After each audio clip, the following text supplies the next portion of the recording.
So this is my last morning here in Serekunda, Gambia. That's also called the Smiling Coast. And from here, I'm heading with my driver to the border with Senegal. In Senegal, I hope I'll be getting a visa. And from there, from the Casamas region, I'm heading directly to Bissau, the capital city of Guinea-Bissau. During my 3 nights in Gambia, I stayed in a hostel called Saravali Guest House. It's quite conveniently located in a neighborhood called Pipeline. And from there you have easy access to the beach, to restaurants and the supermarkets. And I found the hostel on booking.com and paid about 15 euros or 1,000 dalasi, which is the local currency, per day.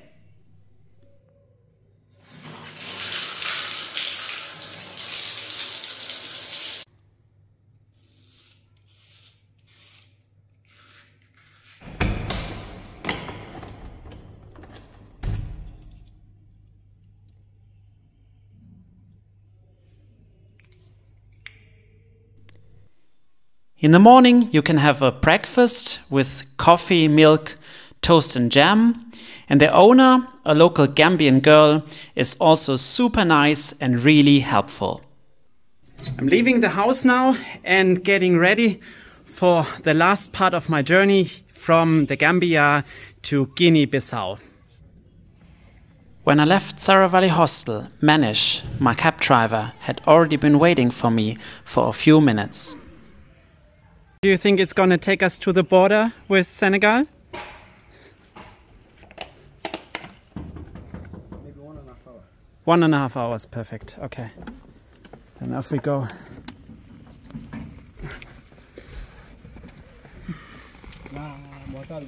Okay, get a car wash. Okay, let's drive to the bank first. I'll give you the money. And then we're going directly to Senegal, right? Yeah, no, we are going to Zereti. Okay, cool. Let's go.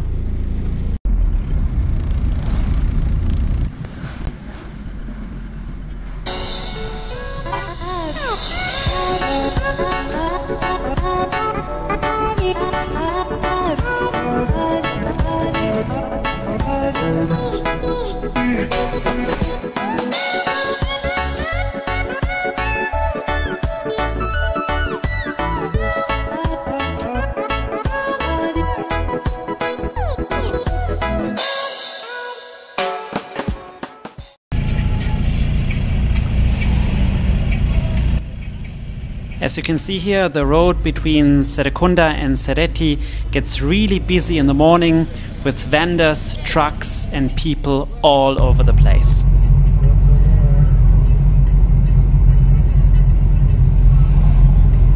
So it's 1 o'clock. We are here at the border between Senegal and the Gambia. In fact, we just passed both border posts. Now we're heading with a shared taxi to Serekunda. The driver said it's going to take about 2.5 hours, and hopefully we can get the visa today and enter into Guinea-Bissau. It's a bit busy here, it's quite hot, about 35 degrees, and the shared taxi, I think it's an old Renault from the 1980s or 70s. But it's gonna be an interesting ride. I spoke to some people. They're actually very kind. They just give me the change, the ticket. And let's see if it's gonna be faster than the ride from Serekunda to the border.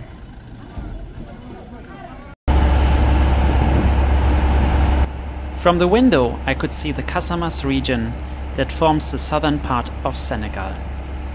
There is a lot more vegetation than in the area around Dakar and in the northern parts of Senegal.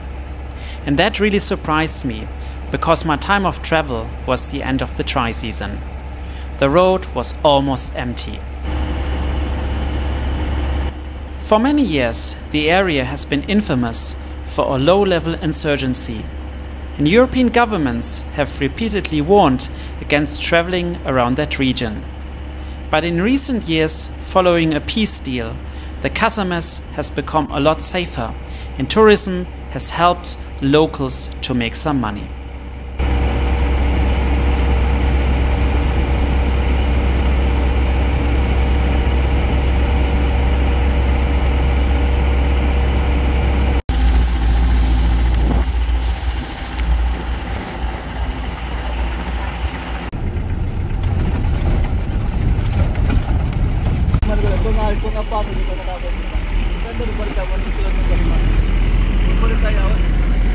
Right before you reach Sikin Shore, you have to cross the Casamas River, which forms a huge estuary right before flowing into the Atlantic Ocean.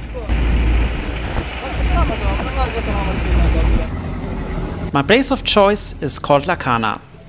The bus station is located right at the outskirts of Sikin Shore, and that restaurant was the only one within walking distance. When I reached, I was the only guest. According to recent estimates, Sikin Shore has more than 200,000 inhabitants, but the city appears to be really laid back and not very busy apart from the bustling bus station. I was unable to film there because of the aggressive child beggars trying to snitch my camera. It's really delicious. We're eating yassa chicken today. It's a typical Senegalese food. And just got my visa at the Guinea-Bissau embassy. It was actually super fast. It took me just about 10 minutes.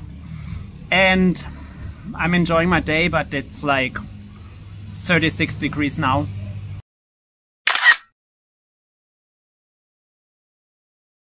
Luckily, I was able to sit in front this time, next to the driver, to get a better view of the road. All other passengers seem to be from Guinea-Bissau, and since most of them only speak Portuguese Creole and local languages, it was very hard for me to communicate.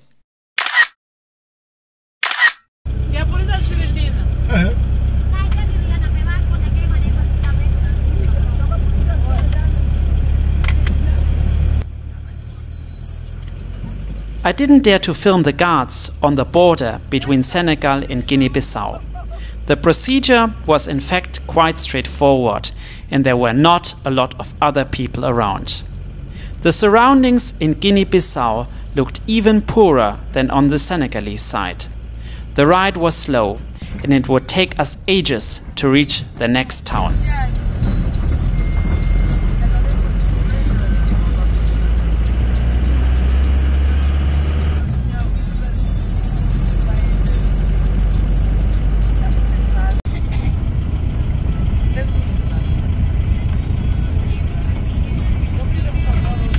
We are stuck here at the first town in Guinea-Bissau. Our car has a flat tire and it's been already going here for hours. Not sure if it can be fixed.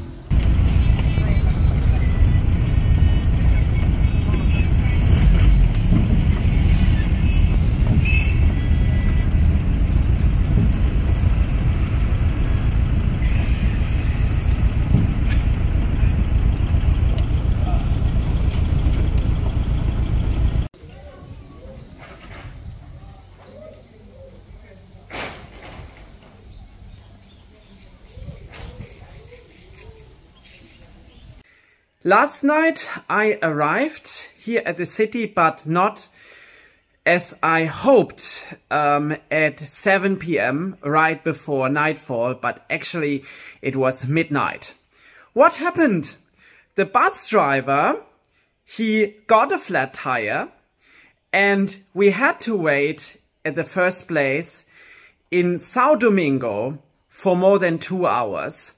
And then he is a very good businessman, so he decided to load and unload big bags of rice and mangoes. So he stopped every few minutes and greeted people, was looking around for goods. And then finally we were also stopped from police at several checkpoints. I think he had some problems with his papers, so At the end, we arrived at 12 o'clock and there was not many people on the streets and it was really difficult to navigate. Luckily, there's a very nice man from the bus company who helped me to find a taxi, and the taxi driver brought me directly to the place where my couchsurfing host is staying. So I arrived here at almost 1 a.m. in the morning. It's pitch dark outside. There is no street lights. And yeah, we had a quick talk and I fell asleep.